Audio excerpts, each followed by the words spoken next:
नमस्कार, मैं हूं मोहन तिवारी और हमारे खास पेशकश दतिया में मतदान जारी आप देख रहे हैं। सुबह से हम लगातार बता रहे हैं कि मध्य प्रदेश की एक हॉट सीट जहां पर इस समय उपचुनाव के लिए मतदान डाले जा रहे हैं, वहां पर सबकी निगाहें टिकी हुई है। वजह इसलिए भी क्योंकि यहां कभी दिग्गज नेता नरोत्तम मिश्रा चुनाव लड़ते थे, उनका गढ़ माना जाता था, लेकिन इस बार बीजेपी ने अपना उम्मीदवार बदला और उसके बाद राजनीतिक परिस्थितियां लगातार बनती बिगड़ती दिख रही हैं। ऐसे में दतिया में उपचुनाव के क्या हाल हैं, क्या अपडेट है, ये आज पूरे आधे घंटे हम आपको बताएंगे और ये भी जानने की कोशिश करेंगे कि आखिर दतिया में मतदान अभी कैसा चल रहा है।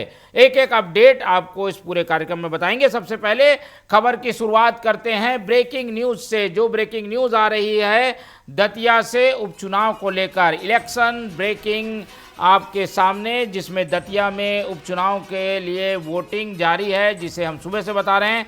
7 बजे से ये वोटिंग जारी है और 1 बजे तक के जो आंकड़े प्राप्त हुए हैं उसके मुताबिक करीब 50% से अधिक की वोटिंग हो चुकी है। 21 प्रत्याशी अपनी किस्मत आजमा रहे हैं। मतदान केंद्रों के दृश्य आपको हम दिखा रहे हैं, जहां लंबी लंबी कतारें, वोटर अपनी बारी का इंतज़ार कर रहे हैं और उपचुनाव होने के कारण दोनों ही पार्टियों ने अपनी ताकत जो झोंकी है, उससे मतदान का प्रतिशत बढ़ेगा ऐसे आसार हैं। और इसीलिए 1 बजे तक के जो आंकड़े हमारे पास आए हैं वो आंकड़े बताते हैं कि 50% वोटिंग हो चुकी है। उसके पहले दृश्य आप देख रहे हैं, जब वोटिंग करने जाने से पहले उम्मीदवार भगवान की शरण में, सबसे पहले ये बीजेपी के उम्मीदवार, फिर ये कांग्रेस के उम्मीदवार घनश्याम सिंह, दोनों उम्मीदवारों ने भगवान के आगे माथा टेका और उसके बाद मतदान केंद्रों में पहुँचे। बीजेपी के उम्मीदवार आशुतोष तिवारी वोटिंग करने पहुँचे, कांग्रेस के उम्मीदवार घनश्याम सिंह ने भी अपना वोट डाला। दोनों के वोटिंग करते हुए तस्वीरें आपके सामने।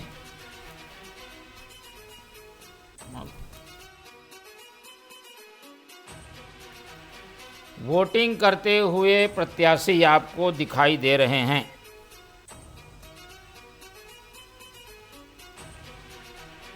दतिया उपचुनाव के लिए वोटिंग जारी है और आंकड़े बताते हैं कि 50% से अधिक की वोटिंग हो चुकी है। उसके पहले के दृश्य, जिसमें बीजेपी उम्मीदवार भगवान की पूजा अर्चना करते हुए, भगवान को रुद्राभिषेक करते हुए, सावन भी आज शुरू हुआ है तो दोनों उम्मीदवारों ने अपने अपने ढंग से अपने देव की आराधना की और वोटिंग करने पहुँचे।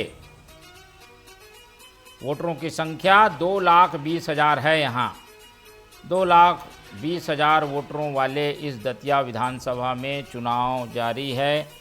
ये कांग्रेस के उम्मीदवार वोटिंग करने के बाद आपको दिखाई दिए।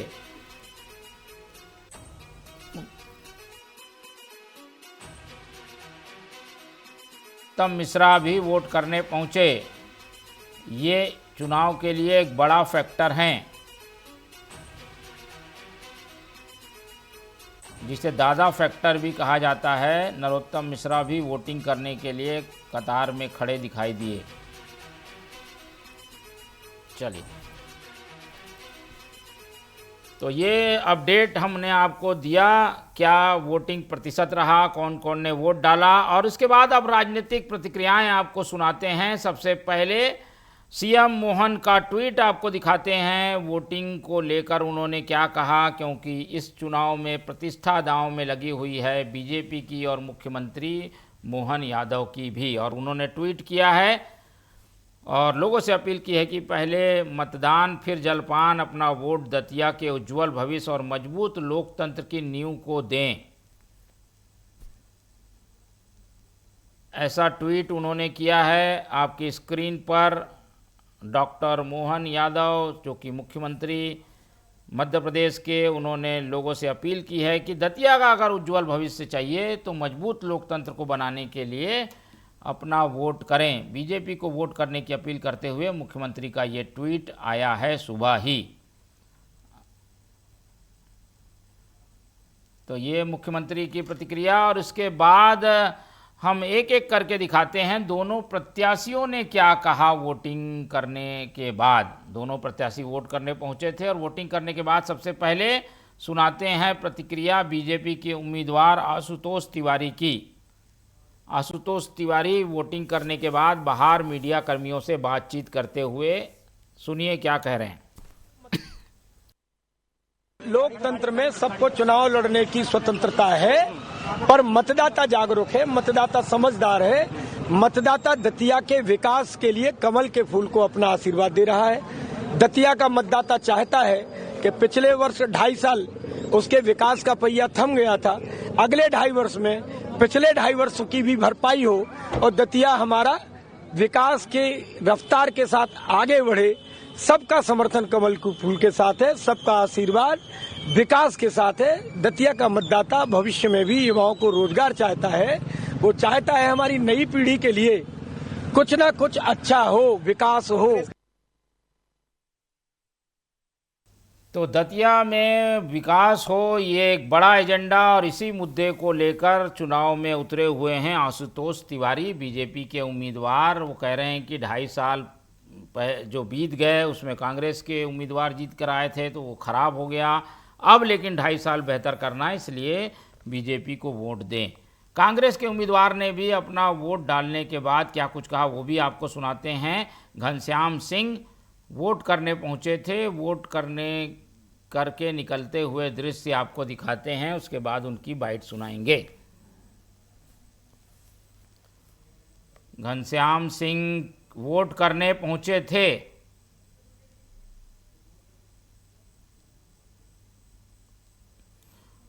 वोटिंग करने के दृश्य भी हम आपको दिखाएंगे। ये वोट करने के लिए जा रहे हैं घनश्याम सिंह। वोट करने के बाद ये बाहर निकलते हुए अपनी उंगली में वो निशान दिखा रहे हैं जिसमें उन्होंने वोट किया। घनश्याम सिंह ने क्या कुछ कहा वो भी आपको सुनाते हैं, किस तरीके से अपील की लोगों से, सुनिए घनश्याम सिंह को। मतदाताओं से अपील है कि भारी संख्या में उपस्थित हों, वोट डालें और कांग्रेस को वोट दें, ऐतिहासिक जीत हमें दिलाएं। भाजपा की जो अहंकारी सरकार है उसके अहंकार को तोड़ें। नहीं, देखिए क्या है, भारतीय जनता पार्टी की सरकार का पूरा मंत्रिमंडल यहाँ पड़ा रहा और बहुत से लोग बाहर से उनके द्वारा बुलाए गए, इसलिए हमारे लोग जो हैं 28 तारीख को शाम को 5 बजे बाहर चले गए। लेकिन हाँ, दतिया जिले के बॉर्डर पर दिनारा में, झांसी में, डबरा में सब सीनियर नेता रुके हुए हैं और उन्होंने प्रशासन को चेतावनी दी है कि भारतीय जनता पार्टी के अगर मंत्री या कोई सीनियर लीडर यहाँ रहेगा और आप उनको बाहर नहीं करेंगे तो हम इकट्ठे चारों तरफ से आ जाएंगे और हम भी आएंगे फिर।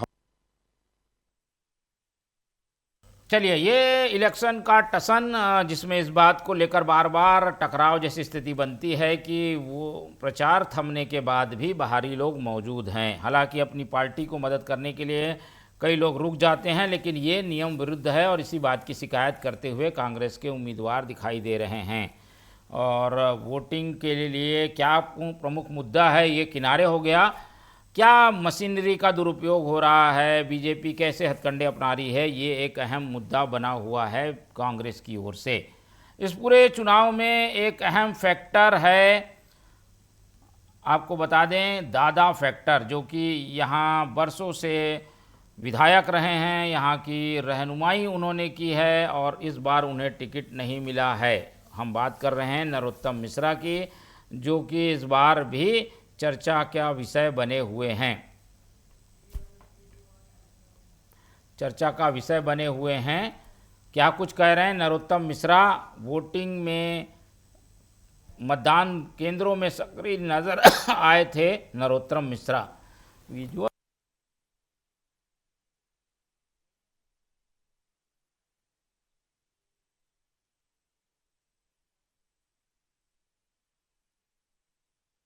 भारतीय जनता पार्टी जीते, ये सोच था, दतिया का विकास हो, ये सोच था। कमल का मौसम के हिसाब से भी थोड़ा प्रभावित होता है, लेकिन आराम से अच्छा मतदान।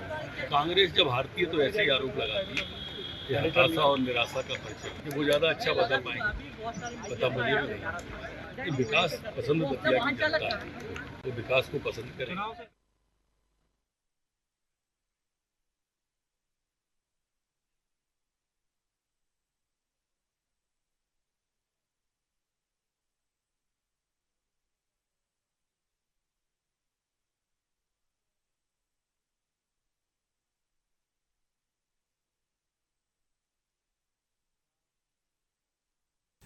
क्या कुछ कहा नरोत्तम मिश्रा ने, हमने आपको सुनाया, एक बार फिर से सुनाते हैं नरोत्तम मिश्रा ने किस तरीके से इस चुनाव में जीत के दावे किए। पार्टी जीते ये सोच था, दतिया का विकास हो ये सोच था, कमल का मौसम के हिसाब से भी थोड़ा प्रभावित होता है, लेकिन आराम से अच्छा मतदान है। कांग्रेस जब हारती है तो ऐसे ही आरोप लगाती है कि हताशा और निराशा का परिचय, कि वो ज़्यादा अच्छा बता पाएंगे, पता मुझे भी नहीं। विकास पसंद दतिया की जनता है, तो विकास को पसंद करें। ठीक है, तो नरोत्तम मिश्रा कह रहे हैं कि विकास को लोग पसंद करेंगे और इस जीत का दावा बीजेपी का वो कर रहे हैं। क्या कुछ है इस चुनाव में अपडेट, वो हम आपको पहले बता देते हैं, फिर रुख करेंगे दूसरे प्रतिक्रियाओं की ओर। मतदान को लेकर एक पूरी जानकारी अपडेट के साथ आपको बताते हैं।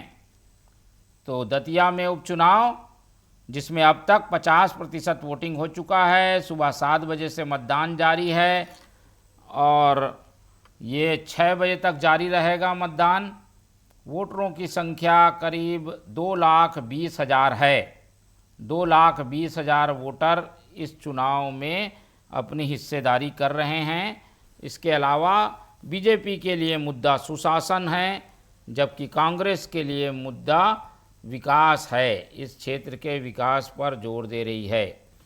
बीजेपी 186 मतदान केंद्र ग्रामीण हैं, 21 उम्मीदवार मैदान में हैं और सभी जीत के लिए ललायित हैं। कुल 251 मतदान केंद्र बनाए गए हैं। कुल 251 मतदान केंद्र बनाए गए हैं, जिसमें 186 मतदान केंद्र ग्रामीण क्षेत्र के हैं। ग्रामीण क्षेत्र भी इस विधानसभा में काफ़ी ज़्यादा है, जिसमें 105 शहरी क्षेत्र हैं। 2,20,000 से ज़्यादा वोटर अपने मताधिकार का प्रयोग इस चुनाव में कर रहे हैं, जिसमें पुरुषों की संख्या 1,16,000 है, महिलाओं की संख्या 1,04,000 है। पुरुषों की संख्या महिलाओं से ज़्यादा है। 3 अगस्त को आएगा चुनाव परिणाम। 3 अगस्त सोमवार को ये परिणाम आएगा। बीजेपी से आशुतोष तिवारी हम पहले ही बता चुके हैं और कांग्रेस से घनश्याम सिंह उम्मीदवार हैं। क्या है बाकी चुनाव को लेकर अपडेट, सीधे जानने के लिए रुख कर लेते हैं हमारी संवाददाता रजनी लटोरिया जी का। रजनी जी का रुख करते हैं, वो सीधे मतदान केंद्र में मौजूद है, तो मतदान केंद्र से सीधा अपडेट देंगी रजनी। रजनी जी बताइए, क्या चुनाव कैसा चल रहा है? शांतिपूर्ण मतदान है, कहीं कुछ खबर आई है? किस तरीके के मतदान की जानकारी आ रही है आपकी? अपडेट दीजिए। जी, मैं बताना चाहूँगी सब 5 क्रमांक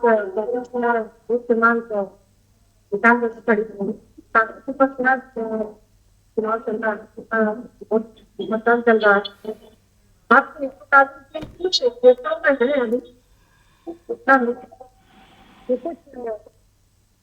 ग्राम में कुछ लोग बाहर के पहुंचे थे, फर्जी वोटिंग करने चलिए, आवाज की दिक्कत आ रही है। रंजन जी थोड़ा माइक करीब ला के जोर से बोलिएगा। माइक और का करीब लाइए और स्पष्ट बोलिए। क्या क्या अपडेट है, क्या खबर हुई है? कहीं कुछ छुटपुट घटनाओं की जानकारी जो आई है उसके बारे में बताइए।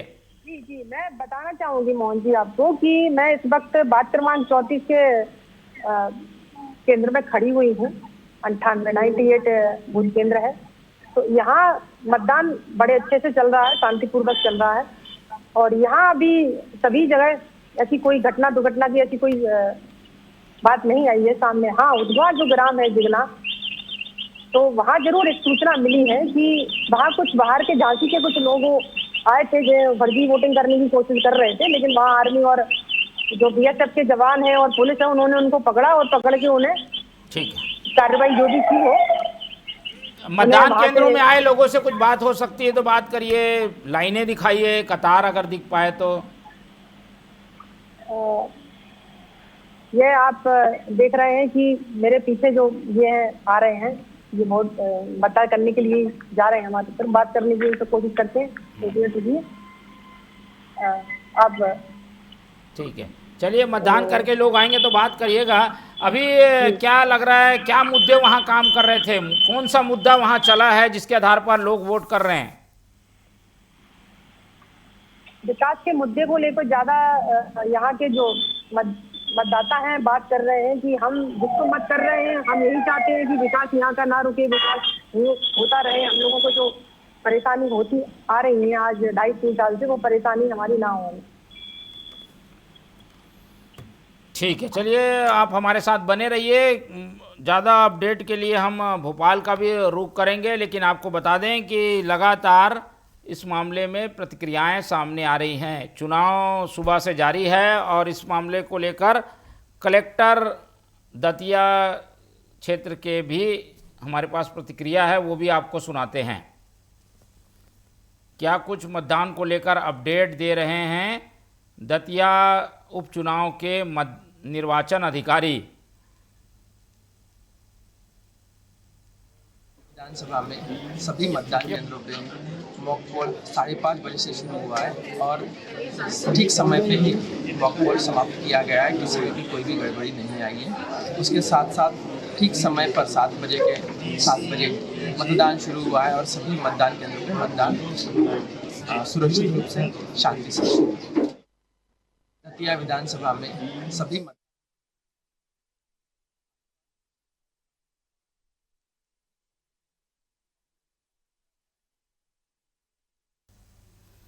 तो कुछ अपडेट ये कि निर्वाचन का काम बेहतर ढंग से चल रहा है, कहीं भी कोई ऐसी अप्रिय घटना नहीं हुई है जिससे मतदान प्रभावित हो।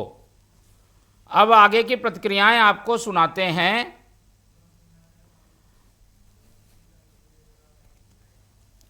नेता प्रतिपक्ष उमंग सिंगार क्या कुछ कह रहे हैं थोड़ी देर बाद आपको सुनाएंगे, लेकिन पूरी बात आपके समझ में आएगी कि विपक्ष क्या इस चुनाव से चाहता है। उमंग सिंगार ने क्या कुछ कहा, इधर से बीजेपी से क्या प्रतिक्रिया आई, ये दोनों बयान आपको कुछ देर में सुनाएंगे, जिसमें ये चुनाव पूरा तरीके से केंद्रित है। क्योंकि चुनाव तो जरूर दतिया में हो रहा है, लेकिन इसकी धमक पूरे मध्य प्रदेश में है और राजधानी भोपाल में राजनीतिक सरगर्मियां तेज हैं। उमंग सिंगार ने क्या कुछ कहा और बीजेपी ने उसका क्या जवाब दिया, ये दोनों बातें बताएंगे। लेकिन उसके पहले रुख करते हैं भोपाल का, जहां पर हमारे मध्य प्रदेश स्टेट एडिटर अतुल विनोद पाठक जी जुड़े हुए हैं। उनसे समझने की कोशिश करते हैं ये चुनाव को लेकर उनके पास क्या अपडेट हैं और इस चुनाव जब जारी है तो क्या राजनीतिक हलचलें हैं। सीधे रुख करते हैं हमारे मध्य प्रदेश के स्टेट एडिटर अतुल जी का। अतुल विनोद जी हमारे साथ जुड़े हुए हैं, उनसे जानने की कोशिश करते हैं। हमने अभी ग्राउंड रिपोर्ट देखी, शांतिपूर्ण मतदान हो रहा है। आमतौर पर उस पूरे इलाके में ऐसी चुनाव के समय में घटनाएं बड़ी बड़ी हो जाती हैं, इस बार तो शांतिपूर्ण मतदान हो रहा है। इसकी क्या वजह है और क्या पॉलिटिकल रूप से प्रतिक्रियाएं मिल रही हैं जब ये मतदान जारी है, क्या हलचल है राजनीतिक, बताइए। देखिए मोहन जी, ये चुनाव बीजेपी के लिए बहुत ही अधिक प्रतिष्ठा का विषय है। कांग्रेस के लिए उतना नहीं जितना कि बीजेपी के। डॉक्टर मोहन यादव के नेतृत्व में ये दूसरा उपचुनाव, पहला उपचुनाव बीजेपी हार चुकी और हेमंत खंडेलवाल के नेतृत्व में ये पहला उपचुनाव, तो दोनों के लिए बहुत ही इंपॉर्टेंट है ये। दूसरी बात ये है कि नरोत्तम मिश्रा का टिकट काटा, तो जिन्होंने भी नरोत्तम मिश्रा के टिकट को कटवाने में भूमिका निभाई है, उनको ये साबित करना पड़ेगा कि जो उनका रुझान था, जिस प्रत्याशी के पक्ष में वो खड़े थे, वो फैसला बिल्कुल सही। तीसरी बात आती है वोटर्स के रुझान। जैसे कि हम बाकी राज्यों के उपचुनावों से तुलना करें तो ये चुनाव अपने आप में अनूठा इसलिए है कि वोटिंग परसेंटेज अन्य असेंबली सीट से कहीं ज्यादा। अब तक की स्थिति में हम देखें तो 60 से 65% मतदान हो चुका है। 1 बजे तक 50% वोटिंग हो चुकी। तो ये बताता है कि इस चुनाव के लिए न सिर्फ राजनीतिक दल बहुत उत्सुक, बल्कि दतिया की जनता का जो रुझान है उसी पर सबकी नजर टिकी हुई है। राजनीतिक दलों की हम बात करें तो जैसा कि हमारी संवाददाता रजनी जी ने बताया, लोगों की प्रतिक्रियाएं भी आपने टेलीविजन पर बताई, सब अपने अपने स्तर पर दावे कर रहे हैं। और स्वाभाविक है, बीजेपी का नेता होगा तो उसे सामने वही कहना पड़ेगा जो पार्टी की लाइन है। तो बीजेपी के नेता यदि ये कह रहे हैं कि हम जीत रहे हैं, तो जरूरी नहीं है कि उनके अंदर उतना ही आत्मविश्वास हो, क्योंकि ग्राउंड रिपोर्ट डगमगाती हुई दिखाई दी। हालांकि बीजेपी ने डैमेज कंट्रोल की बहुत कोशिश की। नरोत्तम मिश्रा लगातार बीजेपी प्रत्याशी के पक्ष में खड़े दिखाई दिए। लास्ट तक वो पार्टी कैंडिडेट को जिताने की अपील करते दिखाई। प्रदेश अध्यक्ष की हम बात करें तो हेमंत खंडेलवाल नामांकन के 2 दिन बाद से ही लगातार दतिया में मौजूद हैं। राहुल कोठारी को प्रबंधन का जिम्मा दिया गया है। तमाम मंत्री दतिया की सड़कों पर घूमते हुए दिखाई दे रहे हैं। तो आप इसका अंदाजा लगा सकते हैं कि ये चुनाव बीजेपी के लिए कितना महत्वपूर्ण है। कांग्रेस के लिए इतना महत्वपूर्ण नहीं है, लेकिन फिर भी यदि विपक्ष में रहते हुए कांग्रेस उपचुनाव जीतती है तो उसके लिए एक बड़ी उपलब्धि माना जाएगा। लेकिन कांग्रेस से ज्यादा बीजेपी के लिए बहुत महत्वपूर्ण चुनाव। ठीक है। और हम ये भी समझना चाह रहे हैं कि वहाँ मुद्दे कौन से ज़्यादा हावी रहे जिसके आधार पर आज वोटिंग हो रहा होगा। जब वोटर जा रहा है वोट करने तो उसके दिमाग में क्या चल रहा होगा, क्या सीन होगा जिसके आधार पर वोट हो रहा होगा। देखिए, जहां तक दतिया की बात है, दतिया के उपचुनाव में अभी मैं 3-4 दिन वहां रहकर आया, तो पब्लिक जो है वो डेवलपमेंट के मुद्दे पर बहुत अधिक ध्यान नहीं दे रही। वहां पर राजनीतिक मुद्दे ज्यादा हैं। वहां पर प्रतिशोध की राजनीति, प्रतिबद्धता की राजनीति, ये बातें बहुत ज्यादा सतह पर हैं। ऊपरी हम देखें तो विकास के मुद्दे सियासत में अहम बताए जाते हैं, लेकिन विकास से ज्यादा शय और मात का खेल वहां पर ज्यादा दिखाई देता है। नरोत्तम मिश्रा का टिकट कटा तो आपने विरोध देखा। उनके समर्थक आज भी क्या वाकई भारतीय जनता पार्टी के अधिकृत प्रत्याशी की बात होगी कि वहां पर नरोत्तम मिश्रा के समर्थकों ने बीजेपी का समर्थन किया। दामोदर यादव एक महत्वपूर्ण फैक्टर है। तो जातिगत फैक्टर्स, प्रतिबद्धताएं, व्यक्तिगत निष्ठा, संवेदनशील मुद्दे, ये ज्यादा महत्वपूर्ण है, ना कि विकास से जुड़े हुए कोई मुद्दे। मुझे कहीं भी डेवलपमेंट से जुड़ा कोई मुद्दा नहीं दिखाई। जातिगत, कुशवाहा जाति के कितने लोग हैं, दलित और पिछड़े वर्ग के कितने लोग हैं, कहां किसका वोट जाएगा तो किसको फायदा होगा, दामोदर यादव कितने वोट काटते हैं इससे बीजेपी को फायदा होगा, कम वोट काटेंगे तो कांग्रेस को फायदा होगा, ज्यादा वोटिंग जो टर्नआउट दिख रहा है उसका प्रभाव कहां जाएगा। तो ये सारी बातें दतिया के उपचुनाव से जो निकलती हैं वो बहुत ही महत्वपूर्ण होंगी। इसलिए जब मतपेटियों में मतदान के बाद लोगों का मत बंद होगा तो उत्सुकता और अधिक बढ़ेगी कि जो इतना बड़ा टर्नआउट है वो टर्नआउट किस दिशा में है। ठीक है।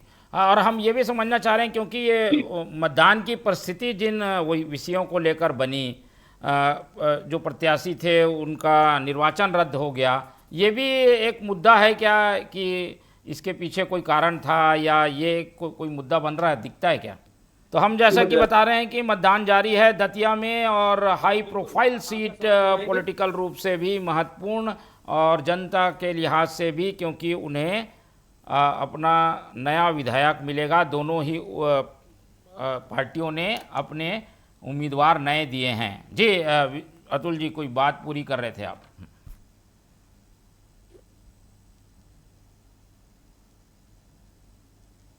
आप भी बता रहे हैं कि उम्मीदवार नए, जिनको उम्मीदें थी उनकी उम्मीदों पर तो दोनों ही दलों ने पानी फेर दिया। घनश्याम सिंह को कांग्रेस ने उतारा और बीजेपी ने आशुतोष तिवारी को उतार दिया। नरोत्तम मिश्रा तैयारी करते रह गए। तो ये जो अप्रत्याशित चेहरे हैं, इनको जनता कितना प्रत्याशित बनाती है ये तो वोटिंग के बाद जब नतीजे आएंगे तभी सामने आएगा। तो जो हम बात कर रहे थे कि राजनीतिक मुद्दे बहुत अधिक हावी हैं, आप देख रहे होंगे कि पूरे देश में इस चुनाव की चर्चा है।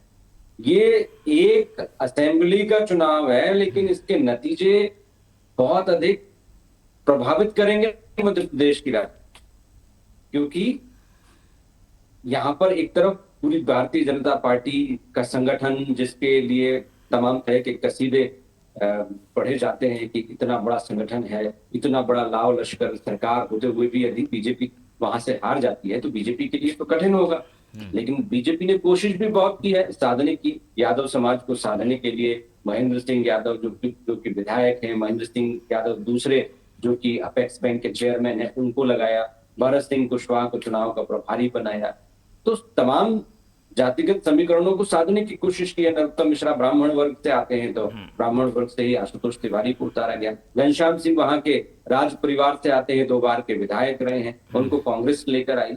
उनके परिवार के कुछ लोग जो कथित रूप से स्वयं को राज परिवार का सदस्य कहते हैं, वो खड़े हो गए कि ये तो अन्याय करते हैं, इसलिए इनको मत जिताइए। तो कई स्तरों पर राजनीतिक रणनीतियों का प्रभाव वहां पर देखा गया। नरोत्तम मिश्रा को साथ लाया गया। नरोत्तम मिश्रा के आंसुओं की भी बहुत चर्चा हुई। आखिर नरोत्तम मिश्रा के आंसू किस ओर जाएंगे, क्योंकि उन आंसुओं का प्रभाव क्या उनके समर्थकों को इतना प्रेरित करेगा कि वो नरोत्तम मिश्रा का टिकट काटने का बदला बीजेपी के अधिकृत उम्मीदवार से लेंगे। लेकिन कोशिश ये दिखाई दी कि नरोत्तम मिश्रा अपने ही समर्थकों को संभाले, उनको जिम्मेदारी भी दी गई, महत्व दिया गया, मंच पर बैठाया गया। तो उनसे उम्मीद की गई कि वो नए प्रत्याशी को समर्थन दें, अपना व्यक्तिगत आग्रह दुराग्रह फिलहाल त्याग दें, आने वाले समय में पार्टी उन्हें कुछ बढ़ा देगी, ऐसा भरोसा भी शायद दिया गया होगा। लेकिन नरोत्तम मिश्रा से जब हमने बात की तो उन्होंने कहा कि हमने किसी भी बड़े नेता से मुलाकात नहीं की है। तो वो अपने आप को प्रतिबद्ध कार्यकर्ता के तौर पर पेश करते हुए नजर आते हैं, लेकिन मन में क्या है ये तो कोई बता नहीं सकता। पार्टी की रीति नीति के खिलाफ चलना आज किसी कार्यकर्ता के बूते की बात नहीं है। तो नरोत्तम मिश्रा भी वही कर रहे हैं जो पार्टी की लाइन है, दिखते तो वही है। उनके समर्थक भी अधिकृत प्रत्याशी का सपोर्ट करते हुए बाहरी तौर पर तो दिखाई दे रहे हैं। अंदर क्या चल रहा है ये तो बाद में पता चलेगा। ठीक है। और तो वोटिंग अभी तो प्रतिशत इस चुनाव को लेकर कोई भी बहुत अधिक मूल्यांकन करने की स्थिति में नहीं है। और चुनाव चल रहा है इसलिए हम ये भी नहीं कह सकते कि इसके पक्ष में रुझान है, इसके विरोध में है, क्योंकि ये जनता का फैसला है, वही तय करेगी कि उसे किसको वोट देना। ठीक है। और वोटिंग प्रतिशत काफ़ी बढ़ेगा ऐसी कयास लगाए जा रहे हैं, क्योंकि 1 बजे तक ही 50% वोटिंग हो गई थी। क्या लग रहा है कहाँ तक वोटिंग प्रतिशत जाएगा और इसके पीछे क्या वजह है? देखिए यही तो बात है कि वोटिंग परसेंटेज जब भी बढ़ता है तो वो कई बार सत्ता के खिलाफ होता है और कई बार सत्ता के पक्ष में भी होता है। सवाल यह है कि किसने कितने वोटर निकाले।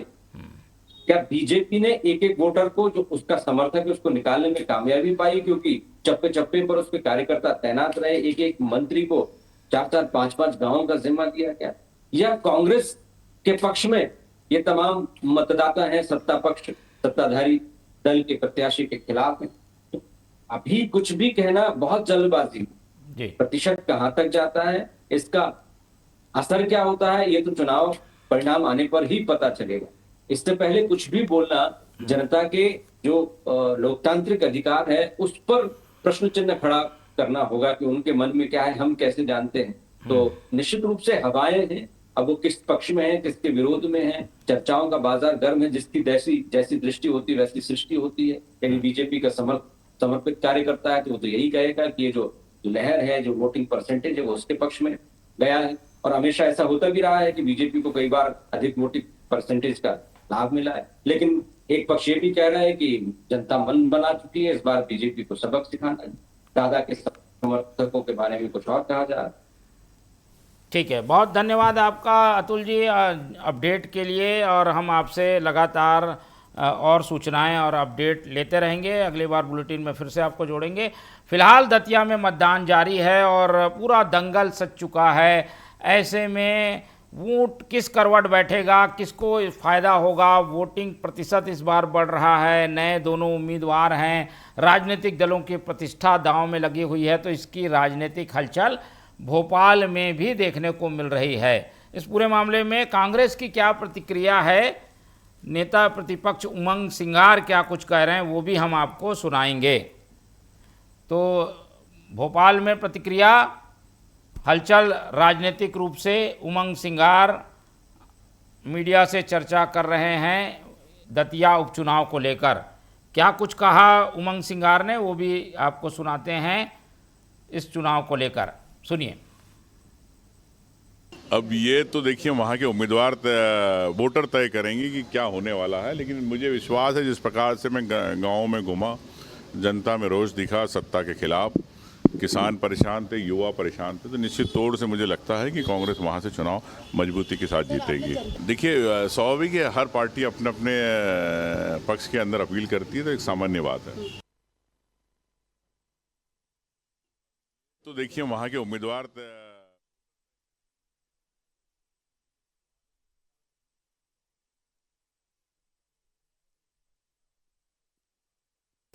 कांग्रेस का उम्मीदवार जीतेगा क्योंकि वहां पर सत्ता का दुरुपयोग हो रहा है। कुछ ऐसी ही प्रतिक्रियाएं कांग्रेस दे रही है और इसी के भरोसे अपनी नैया पार करना चाहती है। फिलहाल वोटिंग जारी है, शांतिपूर्ण मतदान की खबरें हैं। प्रशासन की कोशिश ये है कि शांतिपूर्ण मतदान हो। बीजेपी क्या कुछ कह रही है भोपाल में, वो भी हम आपको बताएंगे कुछ देर बाद। फिलहाल आपको बता दें मतदान को लेकर अपडेट, 1 बजे तक जो वोटिंग हुई है उसमें 50% से अधिक वोटिंग हो चुकी है और अब तक जो एक अनुमानित आंकड़ा है उसमें करीब 55 से 60% वोटिंग 2:30 बजे के बाद हो चुकी है। तो इस तरीके से आंकड़े लगातार बढ़ रहे हैं और सबकी निगाहें इसी बात पर है कि जनता क्या रुख अपनाती है। हालांकि हमारी संवाददाता ने कुछ वोटरों से बात करने की कोशिश की, किसी ने कुछ खास बोला नहीं, अपने पत्ते शायद मतदाता खोलना नहीं चाहते और इसीलिए मतदाता मौन है। वोटिंग जारी है, परिणाम 3 अगस्त को जब सामने आएगा तो इसका भी आकलन करेंगे। फिलहाल मतदान जारी है। हमारे इस खास पेशकश में इतना ही। खबरों के लिए बने रहिए TV 24 के साथ और मुझे दीजिए इजाज़त। नमस्कार।